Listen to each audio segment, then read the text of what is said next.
Hello friends, welcome to my channel. मेरा नाम है ध्रुव और आप देख रहे हैं द लर्नर्स कम्युनिटी। आज की वीडियो में हम बात करेंगे सिक्स्थ सेमेस्टर के हिस्ट्री सब्जेक्ट के बारे में, जो कि आता है आपका स्किल इन्हेंसमेंट कोर्स के अंतर्गत, मतलब एसईसी के अंतर्गत आपका आता है। बुक का नाम है भारत में रेडियो और सिनेमा। यूनिट 2 के पार्ट 1 की बात करेंगे। यूनिट 2 काफ़ी लंबा है, इसीलिए हमने उसको 2 पार्ट्स में डिवाइड किया है। Unit 2 part 1। यूनिट 2 का नाम है बी.वी. केसकर के समय आकाशवाणी की स्थापना और विस्तार 1952 से 62। तो बेसिकली ये जो यूनिट है, इसमें मेनली आपको क्या पढ़ना है, बी.वी. केसकर के बारे में थोड़ी बहुत आपको डिटेल्स जानने को मिलेंगी और ज़्यादातर आपको पढ़ना है कि आकाशवाणी की स्थापना और उसका विस्तार किस प्रकार हुआ। पूरा का पूरा जो यूनिट है वो इसी चीज़ पे बेस करता है। तो चलिए वीडियो को शुरू करते हैं। और अगर अभी तक आपने हमारा चैनल सब्सक्राइब नहीं किया तो प्लीज़ चैनल को सब्सक्राइब करें, वीडियो पूरा देखिए, काफ़ी इंपॉर्टेंट वीडियो है आपके लिए। तो बात करें आकाशवाणी के लिए, तो भारत के सूचना और प्रसारण मंत्रालय के अधीन संचालित सार्वजनिक क्षेत्र की रेडियो प्रसारण सेवा। तो आकाशवाणी क्या है, भारत में सूचना और प्रसारण मतलब इंफॉर्मेशन और ब्रॉडकास्टिंग का जो काम किया जाता है, ठीक है, उसके मंत्रालय के अधीन चलाई जाती है आकाशवाणी की सेवाएं। ये एक प्रकार की रेडियो सर्विस है, ठीक है। भारत में रेडियो प्रसारण की शुरुआत मुंबई और कोलकाता में सन 1927 में दो निजी ट्रांसमीटरों से हुई थी। तो भारत में, जो कि हम पहले जो यूनिट 1 है उसमें कवर कर चुके हैं कि किस प्रकार भारत में रेडियो की स्थापना हुई और किस प्रकार प्रसारण जो ब्रॉडकास्टिंग है वो चालू हुआ। तो मुंबई और कोलकाता 1927 में मुंबई और कोलकाता में दो निजी मतलब प्राइवेट ट्रांसमीटरों को स्थित किया गया था और उसके बाद वहाँ से जो ब्रॉडकास्टिंग का काम है वो चालू हुआ। 1930 में इसका राष्ट्रीयकरण हुआ और तब इसका नाम भारतीय प्रसारण सेवा इंडियन ब्रॉडकास्टिंग कॉरपोरेशन रखा गया। बाद में 1957 में इसका नाम बदलकर आकाशवाणी रख दिया गया। फिर क्या हुआ, 1930 में ये 1927 में तो ये जो ट्रांसमीटर था ये निजी मतलब प्राइवेट था। उसके बाद इसको गवर्नमेंट मतलब राष्ट्रीयकरण कर दिया गया और ये गवर्नमेंट के अंतर्गत आ गया 1930 के अंतर्गत। इसकी स्टोरी जो है हम फर्स्ट यूनिट में कम्प्लीटली पढ़ चुके हैं। अगर आपको नहीं पता तो आप फर्स्ट यूनिट को जरूर देखें। उसके बाद क्या हुआ, इसका नाम बदल दिया गया और इसका नाम 1930 में इसका नाम बदल के रख दिया गया इंडियन ब्रॉडकास्टिंग कॉरपोरेशन, ठीक है, आईबीसी रख दिया गया। बाद में 1957 में इसका नाम फिर बदला गया और इसका नाम रख दिया गया अब की बार आकाशवाणी, जो कि वर्तमान में भी चला आ रहा है। आकाशवाणी का अर्थ क्या होता है, अब बात करें आकाशवाणी के अर्थ के बारे में। आकाशवाणी एक संस्कृत शब्द है जिसका अर्थ है आकाशीय या आकाश में आवाज़ या आकाशीय आवाज़, ठीक है, मतलब आकाश या आप कह सकते हैं आसमान में से कोई आवाज़ का आना। हिंदू पंथ, जनपंथ, जैन पंथ, बौद्ध पंथ में आकाशवाणी को अक्सर स्वर्ग से मानव जाति से संचार के माध्यम के रूप में कहानियों के चित्रित किया जाता है, ठीक है। तो अगर आप देखें हिंदू या जैन या बौद्ध धर्म के अंतर्गत आपको देखने को मिलेगा कि जो आकाशवाणी है उसको स्वर्ग में रहने वाले लोग और धरती पर रहने वाले लोगों के बीच में जो कम्युनिकेशन है उसका माध्यम माना जाता है। आकाशवाणी शब्द का उपयोग पहली बार 1936 में M.V. गोपाल स्वामी ने अपने निवास स्थान विट्ठल विहार आकाशवाणी के वर्तमान मैसूर स्टेशन से लगभग 2 गज दूर, ठीक है, तो विट्ठल विहार में भारत के पहले निजी स्टेशन की स्थापना के बाद किया था। तो जो आकाशवाणी शब्द का प्रयोग किया गया था वो सबसे पहले 1936 में M.V. गोपाल स्वामी के द्वारा किया गया था, ठीक है। विट्ठल विहार में उनका एक निजी स्टेशन था, उसकी स्थापना करने के बाद आकाशवाणी उसका नाम दिया गया। आकाशवाणी को बाद में 1957 में ऑल इंडिया रेडियो के ऑन एयर नाम के रूप में दिया गया। संस्कृत में इनका शाब्दिक अर्थ को देखते हुए यह एक प्रसारक के रूप में उपयुक्त नाम से अधिक माना जाता है, ठीक है। तो उसके बाद क्या हुआ, 1957 के सन में फिर इसको ऑल इंडिया रेडियो के नाम से भी जाने लगा, मतलब ऑल इंडिया रेडियो। आगे देखें, डॉक्टर ओम प्रकाश जामलोकी ने अपनी पुस्तक आकाशवाणी और दूरदर्शन उद्भव तथा विकास में यह वर्णन किया कि 3 अक्टूबर 1957 को ऑल इंडिया रेडियो का नाम बदलकर आकाशवाणी रख दिया गया और रेडियो के विभिन्न कार्यक्रमों के बारे में जानकारी देने वाली पत्रिका इंडियन लिसनर्स तरंग दोनों का नाम बदलकर आकाशवाणी रख दिया गया। सॉरी, यहाँ पे जो मैंने आपको बताया यहाँ पे थोड़ा सा उल्टा है। शुरुआत में इसका नाम मतलब 1957 से पहले इसका नाम ऑल इंडिया रेडियो रखा गया था, ठीक है। 1957 में इसका नाम चेंज करके क्या कर दिया गया, आकाशवाणी कर दिया गया। यहाँ पे मैंने आगे पीछे कर दिया, ठीक है, सॉरी।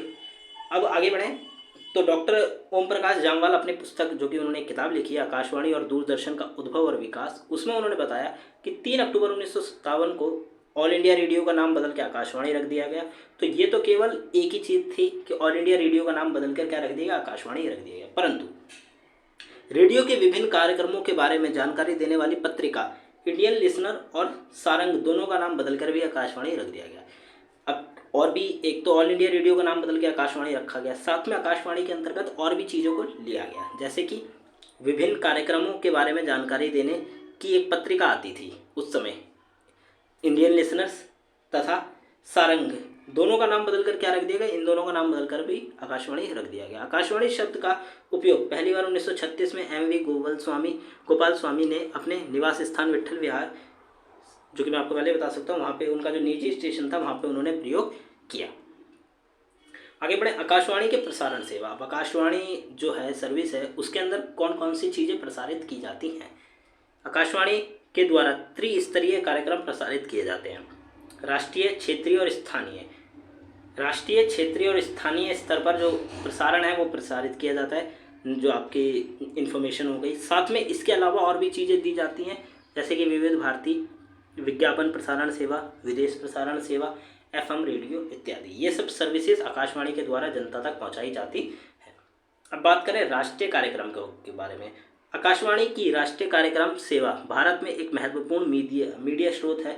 यह भारत के राष्ट्रीय स्तर पर लोगों को जागरूक करने का काम करती है। तो जैसा कि आपको नाम से ही पता चल गया होगा, राष्ट्रीय कार्यक्रम मतलब नेशनल लेवल पर जो भी प्रोग्राम्स होते हैं, ठीक है, उन सबको प्रसारित करने का काम राष्ट्रीय कार्यक्रम करता है। जैसे कोई भी बड़ा टूर्नामेंट हो गया, अगर उसकी जानकारी लोगों तक पहुंचानी है तो भी राष्ट्रीय कार्यक्रम के द्वारा दिया जाएगा। और कोई सर्विस हो गई और कोई बात हो गई जो कि नेशनल, ठीक है, राष्ट्रीय स्तर पर है, वो सारी जानकारी राष्ट्रीय कार्यक्रमों के द्वारा लोगों तक पहुंचाई जाती है। साथ में उन्हें जागरूक भी राष्ट्रीय कार्यक्रम के द्वारा ही किया जाता है। इसके माध्यम से भारत और दुनिया भर में हमें होने वाली ताज़ा खबरों और घटनाओं की सूचना भी मिलती है। अब इसके बाद क्या होता है, राष्ट्रीय जो कार्यक्रम होते हैं, इन्हीं के द्वारा देश विदेश में कौन सी चीज़ें चल रही हैं, किस प्रकार की स्थितियां हैं, इन सब के बारे में जानकारी भी राष्ट्रीय कार्यक्रम के द्वारा प्राप्त होती है। आकाशवाणी एक राष्ट्रीय कार्यक्रम सेवा में संगीत, नृत्य, नाटक, राजनीति, कृषि, विज्ञान, शिक्षा, सामाजिक विषय, अर्थशास्त्र, अर्थव्यवस्था, वाणिज्य विषयों के बारे में भी चर्चा की जाती है। इसके अलावा भारतीय संस्कृति से जुड़े कार्यक्रम भी प्रसारित किए जाते हैं। तो आकाशवाणी के अंतर्गत बहुत सारी चीज़ें प्रसारित होती हैं जो कि राष्ट्रीय कार्यक्रम क्षेत्र में, जैसे कि संगीत, नृत्य, नाटक, राजनीति, ये जो चीज़ें हैं ना, ये नेशनल लेवल पर होती हैं, ठीक है, और उनको प्रसारित किया जाता है ताकि प्रत्येक व्यक्ति तक ये पहुंच पाए। आकाशवाणी की राष्ट्रीय कार्यक्रम सेवा द्वारा प्रसारित होने वाले कार्यक्रम लोगों के जीवन में बहुत महत्वपूर्ण भूमिका निभाते हैं, ठीक है। तो आकाशवाणी के जो राष्ट्रीय कार्यक्रम है, नेशनल जो प्रोग्राम्स हैं, वो कई लोगों के जीवन में काफ़ी ज़्यादा इंपॉर्टेंट रोल प्ले करते हैं। ये कार्यक्रम लोगों को जागरूक बनाते हैं और उन्हें समाज, देश, दुनिया में होने वाली घटनाओं के बारे में सूचित करते हैं। यही कार्यक्रम हैं जो कि लोगों को क्या करते हैं, जागरूक करते हैं। उन्हें पता चलता है कि देश में क्या चल रहा है, विदेश में क्या चल रहा है, ठीक है। इन्हीं कार्यक्रमों के द्वारा लोगों के अंदर जागरूकता आती है, वो कई चीज़ों को समझ पाते हैं। ये कार्यक्रम भारतीय संस्कृति और विरासत को बचाने में भी काफ़ी मदद करते हैं, ठीक है। तो भारत की जो संस्कृति है, जो विरासत है, उसको बचाने के लिए ये वाले जो कार्यक्रम है काफ़ी इंपॉर्टेंट है। फिर आता है क्षेत्रीय प्रसारण। आपको इसको सिंपली समझ सकते हैं कि क्षेत्रीय स्तर पर जो चीज़ें होती हैं, एक क्षेत्र के स्तर पर, वहाँ का जो प्रसारण है वो क्षेत्रीय प्रसारण के द्वारा किया जाता है। आकाशवाणी भारत में अपने क्षेत्रीय प्रसारण सेवाओं के लिए भी जानी जाती है। यह अपने क्षेत्र के विभिन्न भाषाओं में समाचार, संगीत, कृषि, सामाजिक विषय, शिक्षा, विज्ञान, वाणिज्य विषय, संस्कृत कार्यक्रम इत्यादि प्रसारित करते हैं। तो आकाशवाणी के अंतर्गत अगर आप क्षेत्रीय प्रसारण को देखेंगे तो आपको क्षेत्रीय प्रसारण अलग अलग भाषाओं में मिल जाएंगे, ठीक है। हर क्षेत्र के हिसाब से उस जो प्रसारण है उसकी भाषा बदल जाती है और सेम चीज़ें इसमें भी प्रस्तुत की जाती हैं। समाचार हो गए, संगीत हो गए, कृषि हो गई, सामाजिक विषय हो गया, या फिर और भी जो टॉपिक्स हैं उन सब के ऊपर यहाँ पे बात करी जाती है। आकाशवाणी के क्षेत्रीय कार्यक्रम अपने क्षेत्र में होने वाली घटनाओं और समस्याओं को उजागर करते हैं और लोगों को सूचित करते हैं। इसके अलावा यह लोगों को संगीत, नाटक, रंगमंच और अन्य कलाकारी जो कार्यक्रम है उनसे भी रूबरू कराते हैं। तो आकाशवाणी में एक क्षेत्र के स्तर पर जो भी घटनाएं हो रही हैं उन सब की जानकारी दी जाती है। आकाशवाणी के क्षेत्रीय कार्यक्रम अधिकतर लोगों तक अपनी असामान्य क्षमताओं और अनूठे संगीतीय परंपराओं को पहुँचाने का माध्यम है। तो जो क्षेत्रीय कार्यक्रम है ना, आप कह सकते हैं कि हर क्षेत्र के अपने अलग चीज़ें होती हैं, ठीक है। वहाँ का संगीत अलग होगा, वहाँ के कार्यक्रम अलग होंगे, ठीक है, वहाँ की व्यवस्था अलग होगी। तो क्या होता है, अधिकतर लोगों तक अपनी असामान्य क्षमताओं और अनूठी संगीतीय परंपराओं को पहुँचाने में भी माध्यम है। मतलब ऐसे लोग जिन्होंने, आप कह सकते हैं कि एक्सप्लोर नहीं किया है उस क्षेत्र को, उन तक ये सब चीज़ें पहुंच जाती हैं क्षेत्रीय कार्यक्रमों के द्वारा। हो सकता है कि आप लोगों ने या मैंने ऐसे संगीत ना सुने हों जो कि उस क्षेत्र में सुने, मतलब बनते हैं या उस क्षेत्र के लिए यूज़फुल है, तो वो संगीत हम क्षेत्रीय कार्यक्रमों के द्वारा सुन सकते हैं। इससे लोगों के बीच सामंजस्य बढ़ती है और भारतीय संस्कृति को भी संरक्षण मिलता है। प्राथमिक चैनल पर कुल प्रसारण, जो प्राथमिक चैनल है उन पर कुल प्रसारण 40% संगीत का होता है, जिसमें शास्त्रीय संगीत, सुगम संगीत, लोक संगीत, फिल्म, अन्य विभिन्न भाषाओं में संचालित होते हैं। अब जो चैनल्स है ना, वहाँ पे आप कह सकते हैं कि टोटल जो टाइमलाइन होती है चैनल की, उसमें 40% जो टाइम लिया जाता है वो लिया जाता है संगीतों को प्रसारित करने के लिए। उसमें अलग अलग प्रकार के संगीत हो सकते हैं, शास्त्रीय संगीत हो गए, सुगम संगीत, लोक संगीत, फिल्म या अन्य चीज़ें प्रसारित की जाती हैं। प्रसारण समय का 20 और 30% समाचार और समसामयिक विषयों के कार्यक्रमों के लिए होता है, ठीक है। 20% समाचार को दिया जाता है, 30% समसामयिक विषय, ऐसे विषय जो कि आप कह सकते हैं सामान्य लोगों के लिए कॉमन है, उन विषयों के ऊपर बात करने के लिए किया जाता है। जैसे कि रेडियो, नाटक, ड्रामा, स्वास्थ्य, परिवार कल्याण, महिलाओं एवं बच्चों के लिए कार्यक्रम, कृषि, गृह कार्यक्रम। प्राथमिक चैनलों के अन्य महत्वपूर्ण खंड हैं जिनका उद्देश्य ग्रामीण जनसेवा को सशक्तिकरण करना है। तो ऐसे बहुत सारे कार्यक्रम प्रस्तुत किए जाते हैं रेडियो के थ्रू, जिससे कि लोग जागरूक हों, ठीक है, उनको दिलचस्पी उनकी बनी रहे और उनका मनोरंजन होता रहे। फिर आता है स्थानीय कार्यक्रम, मतलब एक स्थान की बात करें तो आकाशवाणी के स्थानीय कार्यक्रम लोकल समुदाय के लिए निर्मित किए जाते हैं, जो उनके क्षेत्र में होने वाली घटनाओं, समाचार, समस्याओं से जुड़े होते हैं। अभी देखिए, क्षेत्रीय कार्यक्रम की बात करें तो क्षेत्र हो सकता है थोड़ा सा बड़ा, थोड़ा सा बड़ा क्षेत्र हो सकता है, परंतु स्थानीय कार्यक्रमों में इस प्रकार के कार्यक्रम आया करते हैं जिसमें कि एक छोटे से स्थान पर जो भी घटनाएं हो रही हैं, जो भी चीज़ें हो रही हैं, वो सब उस रेडियो के थ्रू वहाँ के स्थान तक पहुँचाई जाती हैं। उसमें समाचार हो गए, कोई समस्या हो गई, इन सब के बारे में बात की जाती है। ये कार्यक्रम उन समुदायों के जीवन के प्रति जागरूकता फैलाने के लिए अत्यंत महत्वपूर्ण होते हैं, ठीक है। तो जिस समुदाय का क्षेत्र है या जिस समुदाय का छोटा सा स्थान है, उसके लिए जागरूकता फैलाने में काफ़ी इंपॉर्टेंट रखते हैं। आकाशवाणी के स्थानीय कार्यक्रम लोगों को स्थानीय विषयों और आपके क्षेत्र में होने वाली घटनाओं से अवगत कराते हैं। तो आकाशवाणी के जो स्थान के कार्यक्रम है, स्थानीय कार्यक्रम लोगों को स्थानीय विषय, उनके जो स्थान है या उनका जो प्लेस है, उसके बारे में कौन कौन से विषय हैं, इन सब के बारे में उनको जानकारी देती है।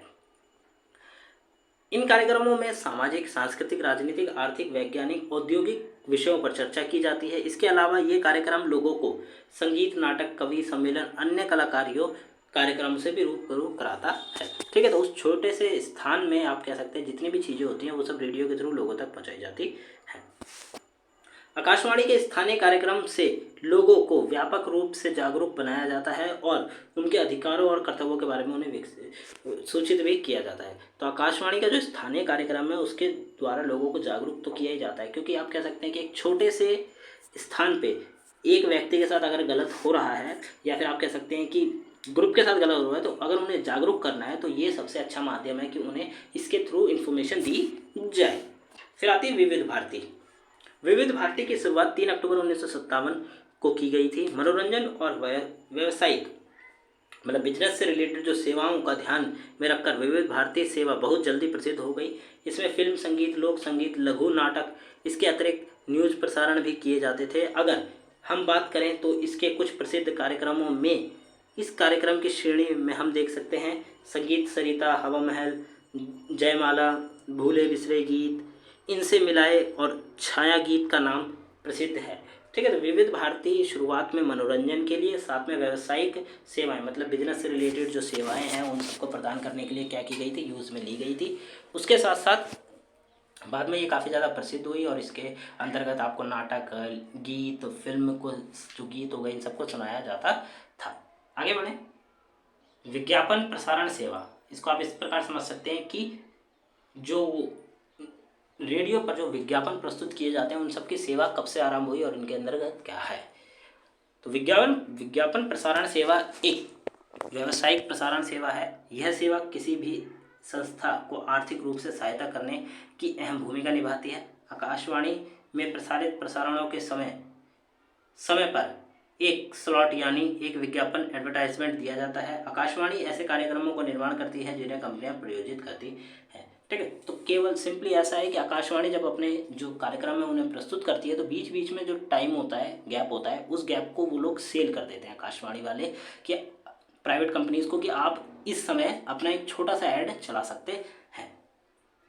विज्ञापन प्रसारण सेवा से प्रतिदिन 14 घंटे से अधिक अवधि के मनोरंजन कार्यक्रम प्रसारित किए जाते हैं। इन विज्ञापन प्रसारण सेवाओं को शॉर्ट वेव ट्रांसमीटर सहित अन्य केंद्रों और कार्यक्रम प्रसारित करते हैं। ठीक है, तो 14 घंटे से अधिक की जो मनोरंजन का टाइमलाइन है वो इनके द्वारा प्रसारित किया जाता है।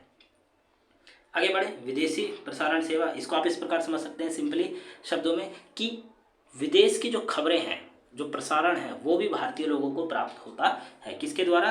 रेडियो के द्वारा। आप इसको सिंपली पढ़ सकते हैं, बेसिकली ये वाला ज़्यादा इंपॉर्टेंट नहीं है। फिर आते हैं एफएम रेडियो। एफएम रेडियो कुछ आप कह सकते हैं इंपॉर्टेंट पॉइंट है। एफएम रेडियो चैनल थोड़े समय में ही लोकप्रिय हो गया और आज के समय में रेडियो पर भी नहीं बल्कि मोबाइल, लैपटॉप, कंप्यूटर और एफएम रेडियो पर सुनाया जाता है। ठीक है, तो रेडियो जो एफएम रेडियो चैनल थे वो कुछ टाइम के लिए काफ़ी ज़्यादा आप कह सकते हैं कि फेमस हो गए थे, चल गए थे, प्रचलित हो गए थे। पर कुछ समय बाद जब डिवाइसेस आने लगे अलग अलग प्रकार के, तो ये जो रेडियो चैनल है वो थोड़े से डाउन हो गए। जैसे मोबाइल फ़ोन में रेडियो मिलने लगा, लैपटॉप, टेलीविज़न, साथ के साथ एफएम रेडियो की अलग एक सेपरेट मशीन आने लगी। यहाँ से प्रसारित अधिकांश कार्यक्रमों को युवाओं की रुचि को ध्यान में रखकर बनाया जाता है। इसका क्या मतलब कि एफएम रेडियो के द्वारा जो भी चीज़ प्रस्तुत की जाती है ना, उसको ध्यान में रखकर बनाया जाता है कि जो युवा लोग हैं क्या ये उनके काम की चीज़ है। अगर उनके काम की चीज़ है तभी वो प्रसारित की जाती है। फिल्म संगीत को प्रधानता दी जाती, साथ ही पश्चात संगीत को महत्वपूर्ण स्थान दिया जाता। उदाहरण के लिए एफएम गोल्ड, एफएम रेनबो। ठीक है, तो संगीत जो होते हैं उनको काफ़ी ज़्यादा एफएम के थ्रू काफ़ी ज़्यादा आप कह सकते हैं कि प्रचलित किया गया। एफएम रेनबो, एफएम गोल्ड या एफएम रेनबो जो है ये काफ़ी ज़्यादा प्रचलित कार्यक्रम है, बहुत ज़्यादा फेमस कार्यक्रम है जो कि रेडियो पे सुनाए जाते थे। ठीक है, और इनके अंतर्गत आपको पुराने गाने सुनने को मिल जाते थे। लोगों के अंतर्गत ये काफ़ी ज़्यादा प्रचलित था। यहाँ पर क्षेत्र में हो रहे सभी स्थितियों के बारे में बताया जाता था ताकि आम जनता उससे वाकिफ़ हो सके। जैसा कि अगर कोई ट्रैफिक जाम लगा है तो, परंतु एफएम रेडियो पर इसकी घोषणा कर दी जाती ताकि दूसरे लोगों उस जगह से जाने से बचें। कोई भी स्थानीय घटना को एफएम रेडियो के द्वारा तुरंत ऑन एयर कर दिया जाता था। ठीक है, तो एक छोटे से क्षेत्र में भी अगर कोई घटना होती थी तो उसको एफएम रेडियो के थ्रू क्या कर दिया जाता था, तो प्रचलित कर दिया जाता था, फैला दिया जाता था। अगर ट्रैफिक लगा है किसी क्षेत्र में, आपने सुना होगा, अगर आप गाड़ियों में सफ़र करते हैं तो आपको रेडियो पे सुना होगा कि आज इस रोड पे इस प्रकार का ट्रैफिक लगा है, आपको घंटों लग सकते हैं, तो आप कोई और रूट पकड़ के जा सकते हैं। इस प्रकार की जो ब्रॉडकास्टिंग है वो रेडियो के थ्रू की जाती है। ठीक है, ताकि लोगों का समय बचे और लोग उस क्षेत्र से जाने से बचें। फिर आता है मेन टॉपिक, बी.वी. केसकर का परिचय। आपका मेन आप चैप्टर का भी यही नाम है। ठीक है, तो बात करें बी.वी. केसकर का पूर्ण नाम बालकृष्ण विश्वनाथ केसकर था। उन्होंने 1952 में सूचना और प्रसारण मंत्री का पद पर चुना गया। सूचना और प्रसारण मंत्रालय में तीसरे मुख्यमंत्री थे जो, और वह इस पद के सबसे लंबे समय तक रहने वाले मंत्री थे और उनका 1 दशक लंबा कार्यकाल था। मतलब 10 साल तक उन्होंने काम किया था इस पोस्ट पर। ठीक है, मंत्रालय में मंत्री के पोस्ट पर उन्होंने काम किया था। प्रथम बार उनका कार्यालय 13 अप्रैल 1952 से 10 अप्रैल 1957 तक बतौर सूचना और प्रसारण मंत्रालय में राज्य मंत्री रहा। तदपरंतु दूसरी बार 17 अप्रैल 1957 से 9 अप्रैल 1962 तक सूचना और प्रसारण राज्य मंत्री के रूप में कार्यरत रहे। ठीक है, दौरान इन्होंने 10 साल तक सूचना और प्रसारण का जो मंत्रालय है उसमें मंत्री के रूप में इन्होंने काम किया। केसकर का जन्म, शिक्षा, राजनीति, बालकृष्ण। तो अब इनके बारे में बात करें, ये उनकी बेसिक डिटेल थी। यहाँ से उनका शुरू होता है कि बालकृष्ण विश्व केसकर का जन्म 1903 में पुणे, महाराष्ट्र में हुआ था और उनके पिता का नाम विश्वनाथ केसकर था। उनकी प्रारंभिक शिक्षा की बात की जाए तो काशी विश्व विद्यापीठ से उनकी शिक्षा हुई। उसके बाद उच्चतम शिक्षा उन्होंने सोरबोन विश्वविद्यालय पेरिस, फ्रांस से की। यहीं से उन्हें डी.लिट की डिग्री भी प्राप्त हुई थी। ठीक है, तो शुरुआती शिक्षा उन्होंने विद्यापीठ से प्राप्त करी थी। उसके बाद वो पेरिस और फ्रांस से उन्होंने विश्वविद्यालय जो है वहाँ पे उन्होंने वहाँ से अपनी आगे की शिक्षा प्राप्त की। केसकर साहब ने बनारस के संस्कृत विद्यापीठ से लेक्चरर के रूप में कार्य किया और बनारस के हरिनारायण मुखर्जी द्वारा ध्रुपद में प्रशिक्षण किया। केसकर आजीवन अविवाहित रहे, उनकी शादी नहीं हुई, उन्होंने पूरे जीवन शादी नहीं की और उन्होंने बनारस में विद्यापीठ में एक लेक्चरर के रूप में भी उन्होंने वहाँ पे काम किया। 1921 के असहयोग आंदोलन के दौरान बी.वी. केसकर भारतीय राष्ट्रीय कांग्रेस में शामिल हुए। 39 से 40 के दौरान अखिल भारतीय कांग्रेस कमेटी के विदेशी विभाग में सचिव के रूप में कार्य किया और 1946 में पार्टी के महासचिव भी बने। तो एक प्रकार से बी.वी. केसकर राजनीति में भी आए। ठीक है, सूचना और प्रसारण मंत्रालय में भी उन्होंने काम किया। केसकर साहब ने संयुक्त प्रांत और का प्रतिनिधित्व करने वाली भारत की संविधान सभा सदस्य के रूप में भी कार्य किया और उन्होंने भारत की जो संविधान सभा बनाई गई थी संविधान लिखने के लिए, उस सभा के रूप में भी एक सदस्य के रूप में काम किया। सूचना और प्रसारण मंत्रालय में राज्य मंत्री 13 अप्रैल 1952 से 17 अप्रैल 1957 तक रहे, परंतु दूसरी बार 17 अप्रैल 1957 से 1962 तक सूचना प्रसारण मंत्री के रूप में भी कार्यरत किया, जो कि मैं ऊपर बता चुका हूँ। बी.वी. केसकर ने भारतीय संगीत, समस्याओं और संभावनाओं और भरत भूमि पर लोक सहित कई पुस्तकों का लेखन किया और संपादन किया और बाद में राष्ट्रीय पुस्तक का नेतृत्व भी किया। तो उन्होंने भारत में जो भारतीय संगीत है उसके ऊपर भी उन्होंने काफ़ी चीज़ें करी। केसकर को का 28 अगस्त 1984 को नागपुर महाराष्ट्र में अंतिम सांस ली। उनका निधन हुआ था 28 अगस्त 1984 को नागपुर में उनका निधन हो गया था। बात करें, ये भी काफ़ी इंपॉर्टेंट टॉपिक है कि केसकर के समय जो आकाशवाणी है उसका किस प्रकार विकास हुआ, तो इसके ऊपर बात करें। संचार के माध्यम में रेडियो ने एक महत्वपूर्ण भूमिका निभाई। 1950 के दशक में ऑल इंडिया रेडियो ने अपने प्रसारण सेवा का विस्तार तेजी से शुरू किया और देश के कोनों कोनों में ट्रांसमीटर स्थापित किए ताकि अधिक से अधिक लोगों तक रेडियो द्वारा जानकारी पहुंच सके। तो क्या हुआ, भारत की आज़ादी के बाद भारत में रेडियो जो है वो प्रचलित हो गया था ऑलरेडी। ठीक है, तो ज़्यादा से ज़्यादा लोगों तक रेडियो की सर्विसेज पहुँच पाएँ, इसीलिए 1950 के बाद रेडियो और प्रसारण के क्षेत्र में काफ़ी ज़्यादा विकास हुआ। देश के कोनों कोनों में ट्रांसमीटर स्थापित किए जा रहे थे ताकि ज़्यादा से ज़्यादा रेंज कवर की जा सके जब रेडियो प्रसारण हो। 1950 के बाद ऑल इंडिया रेडियो या फिर आकाशवाणी। स्वतंत्रता प्राप्ति के पश्चात वर्तमान समय तक भारत सरकार की ओर से योजनाओं का क्रियान्वयन हो चुका था। 1950 के बाद ऑल इंडिया रेडियो में तेजी से विकास और विस्तार होने लगा। वर्ष 1951 में पहली पंचवर्षीय योजना का शुभारंभ किया गया। उस समय 11 भाषाओं में प्रति सप्ताह 116 घंटों का प्रसारण हो रहा था। अब क्या हुआ, स्वतंत्रता प्राप्त करने के बाद जो गवर्नमेंट है वो भी रेडियो और प्रसारण के क्षेत्र में काफ़ी आगे बढ़ना चाहती थी, इसीलिए उसने काम किया। 1951 में पहली पंचवर्षीय योजना आई और उस योजना के अंतर्गत ब्रॉडकास्टिंग जो सर्विस है उसको काफ़ी अच्छा खासा धन दिया गया और ज़्यादा से ज़्यादा काम हो सके इसके ऊपर भी निगरानी की गई। फिर उस समय क्या हो रहा था, जब पंचवर्षीय योजना आई कि 11 अलग अलग भाषाओं में प्रति सप्ताह मतलब एक सप्ताह में 116 घंटों का प्रसारण हो रहा था और ऑल इंडिया रेडियो द्वारा प्रत्येक पंचवर्षीय योजना के अंतर्गत अनेक कार्यक्रमों के साथ साथ संगीत संबंधी कार्यक्रमों के संदर्भ में भी विशेष प्रयत्न किया जा रहा था। ठीक है, सारे के सारे जो आप कह सकते हैं कि कार्यक्रम हो रहे थे, प्रोग्राम्स प्रोड्यूस किए जा रहे थे, उनको ब्रॉडकास्ट किया जाता, साथ में जो संगीत है उसके ऊपर भी अच्छा खासा ध्यान दिया गया। केसकर के समय 2 पंचवर्षीय योजना में आकाशवाणी की स्थापना, विकास और विस्तार।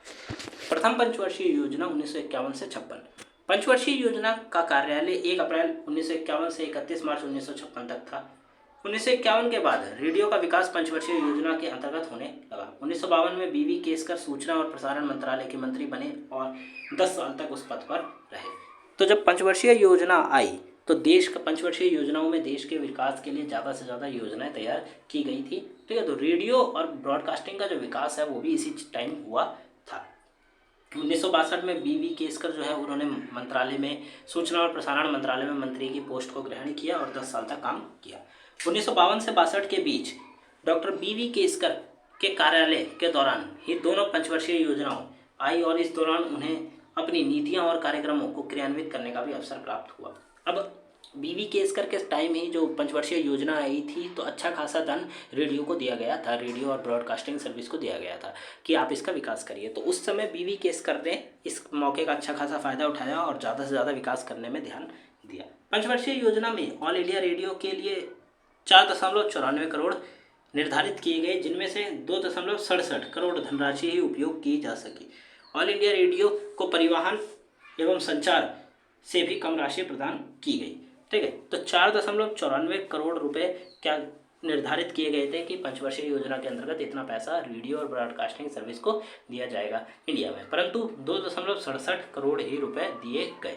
और साथ में ऑल इंडिया रेडियो का जो परिवहन सर्विस है, मतलब परिवहन एवं संचार के लिए भी उन्हें कम पैसा दिया गया। पंचवर्षीय योजना के अधीन देश के अनेक भागों में ट्रांसमीटर और नए रेडियो स्टेशन की स्थापना की गई, जैसे कि 8 जनवरी 1951 को कोलकाता में नया ट्रांसमीटर या स्टेशन बनाया गया, 20 मार्च 1951 को मुंबई में बनाया गया, 6 जून 1954 को अहमदाबाद में। और ऐसे कई स्थान हैं जहाँ पर नए रेडियो लगाए, स्टेशन बनाए गए या फिर पुरानों को बदलकर नए लगाए गए और अच्छी खासी रेंज वाले लगाए गए। ऑल इंडिया रेडियो ने 1950-1951 के बीच स्वतंत्र दिवस, गणतंत्र दिवस, सर्वोदय दिवस, महात्मा गांधी का जन्म दिवस अवसरों का आयोजन और उनका आंखों देखा जो हाल है वो रेडियो के थ्रू लोगों तक पहुंचाया। ऐसा होता है कि कहीं कहीं प्रोग्राम हो रहे हैं, कहीं कहीं नहीं हो रहे, तो लोगों को सभी लोगों को पता चले जो प्रोग्राम के बारे में, तो जो रेडियो है वो डायरेक्टली प्रसारण कर रहा था। 1951 में आम चुनाव का विवरण तथा सभी जानकारी यहाँ पे वीडियो नहीं आएगा, यहाँ रेडियो आएगा, रेडियो के द्वारा लोगों को दी गई। फिर आता है दूसरी पंचवर्षीय योजना, जो कि चली थी 56 से 62 तक। दूसरी पंचवर्षीय योजना के अंतर्गत देश के उन क्षेत्र तक भी प्रसारण सुविधा उपलब्ध कराने का लक्ष्य रखा गया जहां तक अभी तक प्रसारण ठीक प्रकार से नहीं पहुंच पा रहा था। इस योजना की अवधि में 31 अक्टूबर 1956 को भोपाल में रेडियो स्टेशन खोला गया। अब क्या हुआ कि पहली पंचवर्षीय योजना के बाद जो काम अधूरे रह गए थे, ठीक है, उन कामों को जो दूसरी पंचवर्षीय योजना है उसमें करने का आप कह सकते हैं कि लक्ष्य रखा गया। 31 अक्टूबर 1956 को भोपाल में एक नया रेडियो स्टेशन खोला गया और लक्ष्य रखा गया कि उन क्षेत्रों तक जहां तक रेडियो अभी तक नहीं पहुंच पाया है, जो दूसरी पंचवर्षीय योजना है उसके अंतर्गत वहां तक भी क्या पहुंचे, रेडियो पहुंचे। इनमें से कुछ पुराने ट्रांसमीटरों के स्थान पर लगाए गए 100 किलोवाट का लघु तरंग ट्रांसमीटर 22 मार्च 1957 को मुंबई में चालू किया गया। इतनी क्षमता का एक और ट्रांसफर मद्रास में भी लगाया गया था। ठीक है, तो 100 किलोवाट का जो ट्रांसमीटर है उसका यूज़ किया गया मुंबई में। ठीक है, और उसके बाद एक और मद्रास में लगाया गया ताकि दूर तक जो एरिया है वो कवर किया जा सके। तो ये था आपका यूनिट 2 का पार्ट 1। इसमें हमने 3 टॉपिक्स कवर करें आपके बुक के अकॉर्डिंग। 3 टॉपिक्स ही बाकी है, वो नेक्स्ट वीडियो में आपको जल्दी हमारे चैनल पर देखने को मिलेगी। आपको वीडियो कैसी लगी आप हमें जरूर बताएं। वीडियो अच्छी लगी तो प्लीज़ वीडियो को लाइक करें, चैनल को सब्सक्राइब करें। डिस्क्रिप्शन बॉक्स में लिंक्स दिए गए हैं टेलीग्राम, इंस्टाग्राम का, आप हमें ज्वाइन कर सकते हैं। वहाँ पर आपका कोई डाउट है आप हमसे पूछ सकते हैं। तो मिलते हैं अगली वीडियो में। Thanks for visiting on my channel guys.